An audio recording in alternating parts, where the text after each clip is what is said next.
Vocals! Okay. I was supposed to make this video yesterday, but a friend hit me up for a session and I had to take that. So here we are now. So let me just share my screen over here and we'll talk about my vocal tracking template. I'm happy to talk about my template in general too. I don't know if that's something y'all want to hear, but we'll start off with the vocals. So I'll start off here and then this is my template itself, like the default set. This is just how Ableton pulls up on my laptop when I open it. And you can see I have separated into my instrument bus, which has things ready to go just for my workflow so that I can very quickly make songs in the room, looping with an artist. I'm not going to have to pull up big plugins that are going to pop or crackle or whatever. It makes it very easy to sort of like do things that I would quickly need to do. Like, for example, recording the synths in the studio. I can prime them all very quickly, recording guitars, or if I'm going to do a bass, or if I'm wanting to pull up certain software sounds, whatever. All that sort of stuff is within the instrument bus, and it's very flexible, very fast, very easy to do. And then in my vocal bus here, these are the way that I tend to like to build a session. And for me, it tends to work really fast. So I'll walk through this template and then I'll pull up a good example that sort of shows that there was a song that we did in about 4 or 5 hours where it sort of shows why I do things this way and sort of how a session will look when it gets there. So when I am going to track vocals, I just make sure that all of my inputs, because I still do this in Ableton. I'm considering switching over to the Pro Tools workflow, but for now, I just monitor through the Apollo and I track everything directly into Ableton. And I make sure, obviously, all the inputs for all of these tracks, because Ableton doesn't work great as like you have one tracking track. It just doesn't really work that well for that. So instead, I have all of my tracks primed and ready to go with my microphone source, and essentially I comp in real time. So artist is doing a thing, the music never stops. You know what I mean? It's like, I want that line again. No problem. Just go ahead and record it. And then, they got that line. Cool. They want to move on to the next line. I just prime the next track to record and then start it recording, and I'll just do my little editing, say this is the phrase. Cool. They got that line too. Let's go this way. And I just do my editing this way, and I sort of build out, if we're doing like a line by line or whatever, we sort of like build out the comp in real time, and we end up with sort of like this stagger stair step sort of thing is generally how it looks. So then we have all of our leads, and we get into our sort of lead bus. And at this point, obviously, we've sort of comped things in real time. Maybe we do a few takes on things. Maybe we comp it a little bit further, and then everything goes into my lead bus, which I start off with pretty much everything's off. I don't really start off with a preset of any kind. I have things ready to go. So for example, if I want auto-tune, I can do that very easy. I like auto-tune effects. I don't know why. I just like the way it sounds.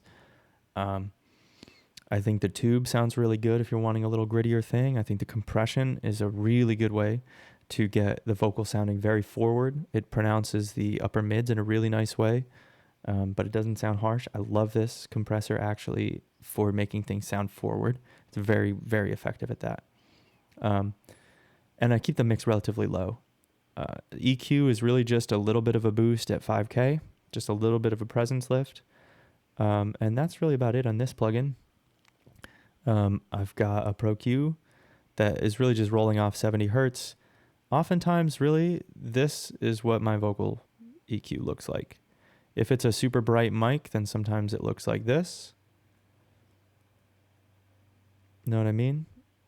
Or maybe if there's a little dip at 10K, then I do a little presence boost like this. But usually I keep my vocal EQs really, really, I just sort of find the frequencies that are boxy, find the other things and solve those. I keep it pretty minimal in this. And then I have that running into an 1176. Usually I'll have either the auto-tune compressor and my 1176. And again, this mix is probably on halfway. A lot of times I like 4-1. A lot of times I'll switch it to the fastest release as well, which again, if y'all know the 1176 is like a gas on a car. The more you press it, the more it goes, faster it goes, right? So yeah, I'll either use the auto-tune compressor and the 1176 or the auto-tune. Actually, sometimes if I do that, I'll use this compressor on 20-1 with the fastest attack and release. And it'll only be catching peaks. So it'll mostly, the needle just sits there, and then every now and then it'll do like a big swing when someone hits like a big dynamic shift. So sometimes with the auto tune compressor into the 1176, that works really well. Or sometimes I'll turn the 1176 off if I want less color, and I'll go over to the neutron compressor. Or sometimes I'll just use the 1176 as my main compressor and sort of have it at this setting, and mostly on, and then having the neutron as an extra, whatever. Sometimes I like to stack 2 of those compressors. Sometimes I'll do all 3, but usually not. And then if I'm having any issues with the DS, then obviously I'll put on the little Pro DSer on there. But I just keep all of these audio tracks. Usually there's nothing on it. If I need Melodyne, if you're in Ableton, by the way, if you join the track and you set up your external editor, you could just go to this edit, and that'll bring you over to Melodyne. Although Melodyne is always annoying and makes me log in every single time for some reason, but whatever. Melodyne's one of those, you gotta love it, you gotta hate it. But yeah, so I'll Melodyne things that way, run it through my lead bus like this, and then I use the vocal effects buses. So for example, if I wanted just the end of this phrase to send into some sort of a reverb, instead of sending buses, which is what I used to do, and I still have these buses in here. I have a couple different general purpose reverb, couple delays, micro shift, another verb, a couple different throws, and I still use these. A lot of times I use these for like instrumental throws more. With the vocals, I really like to be able to see it visually, like I like to look down at my sort of like vocal effects bus and see like I have this word sending into this delay, and I have this phrase going through a reverb or whatever. You know what I mean? Like for me, it's really easy to sort of see, okay, cool. Here's my lead. Here's my little splashes of vocal color. And then beneath that is my backgrounds. And just like I have everything in this template optimized for what I'm going to do, I know I'm going to be oftentimes doubling things left and right, harmonies or background doubles or anything like that. So I just have my stuff ready to go so that when it's time to track those backgrounds, we track the background all the way through. And then they're like, cool, I like that. Let's go one for the other speaker. Boom, ready to go. And same thing, we could do like a few stacks, like really, really quickly. I don't really have to think about anything. And we can stack things up. I can edit as we go. And if I want sort of mono backgrounds, or if I know I'm going to put a micro shift or a Haas effect or any sort of things like that, or a delay on a thing, you know what I mean? Like if it's not going to be like left and right doubles, then I just come down here to these dark blue slate colored tracks, and those aren't panned. And then in my ad libs, I usually have little auto tune effects things, because I like how their little effects sound like on. You can get really, really fun things with the presets in here really fast, and then you can tweak those to be how you want. So that's basically, and then on the main, I don't really have too much. I usually have a utility. Usually for tracking vocals, I'll just put a utility here actually on the instrument bus, and then turn the instrument bus like 5-6 dB just so they can monitor a little bit louder, because I tend to work pretty decently loud at every stage of the process. I know how I like to gain stage things, so I sort of gain stage them there from the beginning, and usually that works out pretty well for me. So yeah, let's pull up the session, and that way you can sort of see this template in action. This is a song that I did with an artist that I'm developing, and one of her friends who was in from Sacramento for the day. So we did like 4 or 5 hour session and did this song in that time. The main melody I played on a Moog, and then I chopped Kita's vocals into a little ha ha ha ha ha ha or whatever, and then I produced the rest of the beat while we were all writing this stuff. And then they finished the writing process sort of maybe an hour and a half in, and the beat was already done for the most part. Sort of 2 hours in, we sort of were ready to go, and then we were like, cool, this is dope. Then we cut the proper vocals. So actually, I think over here, I was going to see if we still had our like scratch takes when they were doing like top lines and stuff. But I think they actually pretty quickly just started writing on this one, because in the beginning of the session, I said, what's the vibe like today? How you feeling? What are we doing? And they were like, I'm just trying to talk my shit, man. So I was like, all right. So I'll play the song for a minute, and I'll show you sort of what is going on through the template. Remember, my instrument bus is set up into my music bus, bass bus, drums bus, fills bus. And then my vocals are set into my lead bus, my background bus. Actually, these are 2 lead buses because I think one of them is Kita. Yeah, this is Kita. And this is Ayana. And I treated their vocals slightly differently.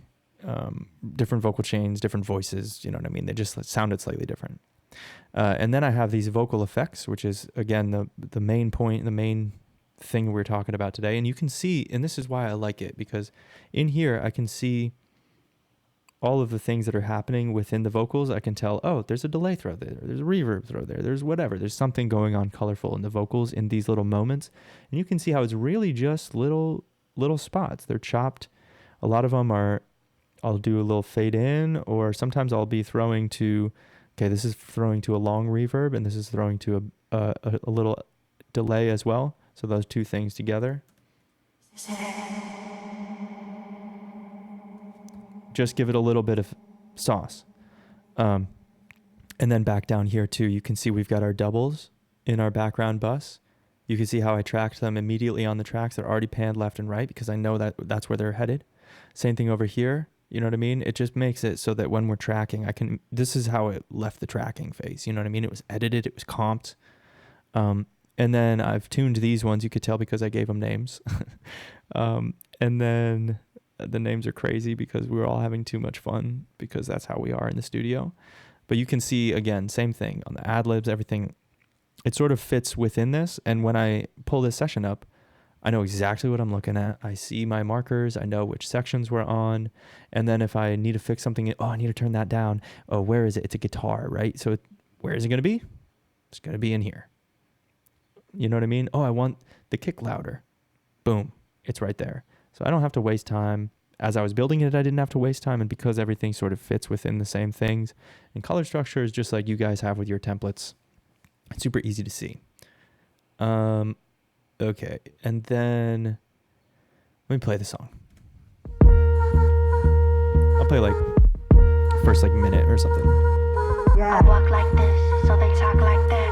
It's a lot of wind coming when those loose lips flap. I've been chomping on the beat like the trap did rap. You just sucking on your thumb where Lil Jack's headed. Back, alley savage, let the smoke through the vanish. I can walk the whole planet before you act on what you planning. Matter of fact, that I just spent it all that time you spent spanning. I was breaking down habits, it's pathetically tragic, I'm offended. Hocus pocus, bitch, I'm focused. Eyes on that bag and now I'm loaded. A bitch tried to join me, but I didn't even notice. Never had to climb, I social floated. I'm goated. Capricorn shit, bitch, you been outvoted. If you came up or you could get demoted. Never fucked with a ghost, bitch, I told you I wrote it. Bitch, I'm the shit. I'm that bitch. Bitch, I'm the shit. I'm that bitch. Bitch, I'm the shit. I'm that bitch. Bitch, I'm the shit. I'm that bitch. Okay, so you get the idea where if we just mute the beat for a minute and we come over here. Alley savage, let the smoke through the We see some of these. Back, alley savage, let the smoke through the vanish. I can walk the whole. So now it's really easy to see. Cool. This is my little weird little glitchy thing here, and then here's my little throw. And when we listen in context. You just sucking on your thumb where Lil Jack's headed. Oh, yo, here actually, this is super cool. Like, let's look at this. What did I do here? You just sucking on your. You just sucking on. You just sucking on your. You just sucking. Okay, cool. So I just took this rat and then I just took the first syllable of it and rat, you know? And then same thing here. I love those. Where just these little chops go a long way. And coupling those little chops with the reverb throw, we end up getting something that's a nice little moment in the vocals. I've been chomping on the beat like the trap did rap. You just sucking on your thumb where Lil Jack's headed. Back, alley savage, let the. Oh, and I forgot about these. Look at how much momentum these breaths give. It's like a little snare double. And then we have a reverse there. Look at that. Okay, so we took the breath. I sent it through a reverse reverb, printed it, reversed it, and then we have that. So yeah, it's fun to be able to sort of see what you have. Let's go over here where we have some other stuff going on. Bitch, I told you I wrote it. Bitch, I'm the shit. So there's just another little delay, right? And then we have this throw. So you can see how it's like it doesn't. Fuck with the ghost, bitch, I told you I wrote it. Bitch, I'm the shit. I'm that bitch. Bitch, I'm the shit. I'm that bitch. Bitch, And then we I'm have the this call and response thing where I think I have this old trick where you put an Echo Boy 100% wet with a 0 time, and then you give it some character, some color, some telephone type thing. So yeah, that's basically the idea where like you can see how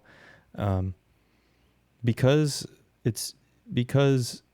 I know what these things sort of are, I just have like, I gave myself options for like, oh, this is a cool throw. This is a cool different effect. This one's a cool longer reverb. This one's a short reverb. These are a quarter note and an eighth note delay. It's not anything crazy. This is sort of just a regular vocal delay, vocal reverb, you know, and then sometimes I'll create little other things. But building the session is really fast because I don't have to spend time thinking about where things are, what I might do. I just get to experimenting and then tweaking things and changing them. And my head can stay in the song. I can keep the whole song on a loop the whole time I'm building out the beat, which speaking of, we can look at how I did that as well. Like, I think I started with like these. Yeah. before you act on.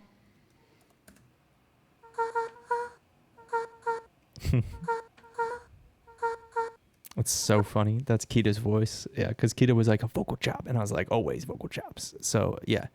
Let's see. What is this? That was the first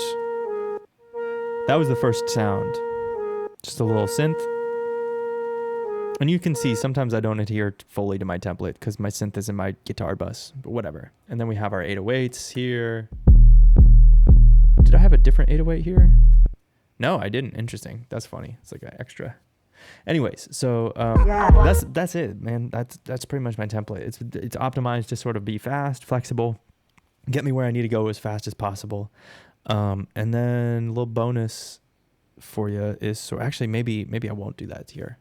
But this is sort of like what I do with Ozone. I have a process for how I, if a song is like wanting to be pretty much ready to bounce at the end of the session, I know exactly the way that I get it there in a matter of about 5 to 10 minutes using Ozone. So, and like part of it is the master assistant, but a lot of that, I sort of know how Ozone wants the master to sound based on the like where the algorithm likes to take the sound for that.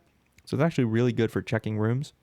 And then what I'll go in and it's like, I know how to get to what I want to hear from where Ozone wants it to hear, if that makes sense. So if I'm in less familiar spaces, less familiar monitoring situations, yeah, but I'll save that for another day. Anyways, I got to go because I have another session coming up. And yeah, appreciate y'all. Y'all are dope. Make good music. Peace.